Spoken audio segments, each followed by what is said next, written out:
ရင်ပန်းအောင်နေတာကိုအရေးမဆိုင်ပဲပြစ်ထားမိလို့နှလုံးသွေးကြောပိတ်သွားတယ်25နှစ်အရွယ်ကောင်လေးအကြောင်းကျွန်တော်လွန်ခဲ့တဲ့4-5ရက်ကဘလော့လုပ်ပါတယ်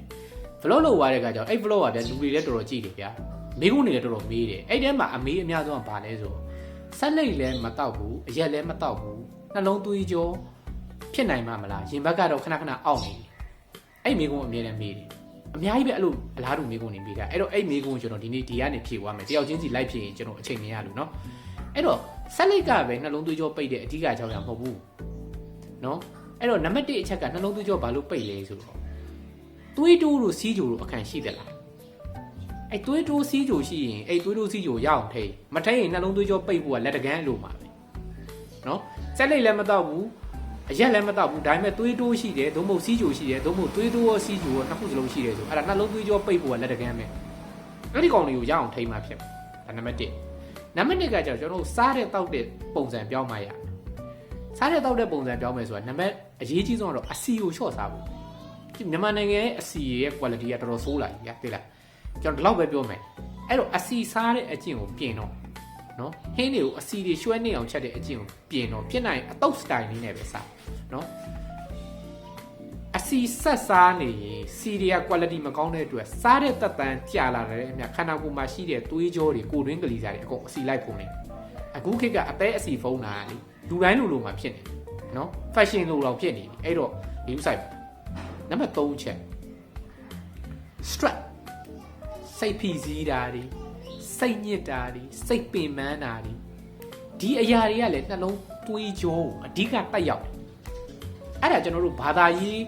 ဖျားဟောထားတဲ့တရားစာတွေရှိတယ်လို့မျိုးသိပ္ပံပညာရဲ့ research တွေမှာလည်းလူတစ်ယောက်စိတ်ဆိုးလာပြီဆိုရင်နော်စိတ်တူလာပြီစိတ်ညစ်လာပြီဆိုခန္ဓာကိုယ်ထဲမှာရှိတဲ့သွေးကြောတွေကျင်းသွားတယ်အဲ့ဒါကြောင့်မို့ကျွန်တော်တို့ကစိတ်တူရင်သွေးပေါင်တက်တယ်ဆိုတာစိတ်တူတဲ့အချိန်မှာသွေးကြောတွေကကျင်းသွားတဲ့အခါကျတော့သွေးထဲမှာဖိအားတွေများတယ်အင်္ဂလိပ်လို blood pressure လို့ခေါ်တယ်အဲ့ blood pressure ဆိုမြန်မာလူတို့သွေးပေါင်ပေါ့အဲ့ဒီကောင်တွေတက်လာတာအဲ့ဒါကြောင့်မို့သွေးကြောတွေကျင်းကုန်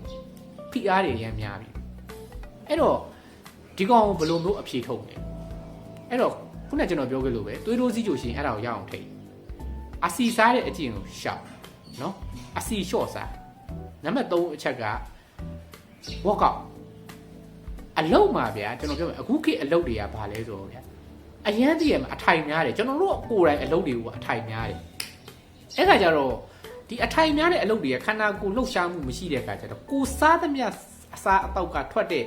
energy ကစွမ်းအင်ပေါ့ဗျာဒီစွမ်းအင်ကအကုန်လုံးခန္ဓာကိုယ်ထဲမှာအစီအနေနဲ့စုတာပိုတဲ့ဟာကြီးအဲ့တော့ခန္ဓာကိုယ်ထဲမှာအစီတွေဖုံးလာအောင်အဲ့ခါကျတော့ဒီအစီတွေကအဲ့နှလုံးသွေးကြောမှာတွားကတ်နေတဲ့အခါကျတော့အဲ့နှလုံးသွေးကြောကပိတ်ကုန်အဲ့တော့ကျွန်တော်ဘလို့အကြံပေးမလဲဆိုတော့လေအလောက်ကအထိုင်များတယ်လို့ကျွန်တော်ပြောပြမယ်လေ့ကျင့်ခန်းလုပ်ဖို့မပြင်းနဲ့ကျွန်တော်ပြောတာမနေ့တစ်ခါညတစ်ခါတော့လေ့ကျင့်ခန်းကိုအနည်းဆုံးနိုင်ဝက်လောက်တော့ရအောင်လုပ်ဗျာကျွန်တော်တို့ဒီခေတ်လူငယ်တွေဒီခေတ်အသက်အရွယ်တွေဗျာဓာတ်ကို90လောက်မှမထိုးနိုင်ရင်တော့အဲ့ဒါအဆင်မပြေဘူးကျွန်တော်အမြင်ပြောတော့ကျွန်တော်အမြင်ပေါ့လေအဲ့တော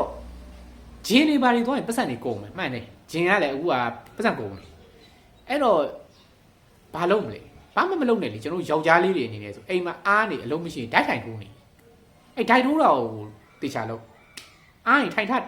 လိုက်ထလိုက်ထိုင်ထလုပ်နေအဲ့လိုမျိုးခန္ဓာကိုယ်လှုပ်ရှားပြီးတော့မှပဲအဆင်ပြေမှာမဟုတ်အဲ့ရင်ဘတ်အောင့်တာသွားနေမှာအထိုင်များတဲ့အလုပ်ပူဆိုးတယ်အရေးကြီးဆုံးနောက်ဆုံးအချက်ကအဲ့စိတ်ဖိစီးမှုအခုခေတ်ကဗျာပိုတော်ဆိုးတယ်ဗျာစိတ်ညစ်စရာတွေစိတ်ပင်ပန်းစရာတွေစိတ်ဖိစီးမှုတွေအများများတယ်ကျွန်တော်လည်းရှိတယ်မရှိတဲ့လူမရှိအဲ့ခါကျတော့ကျွန်တော်တို့ကဘလို့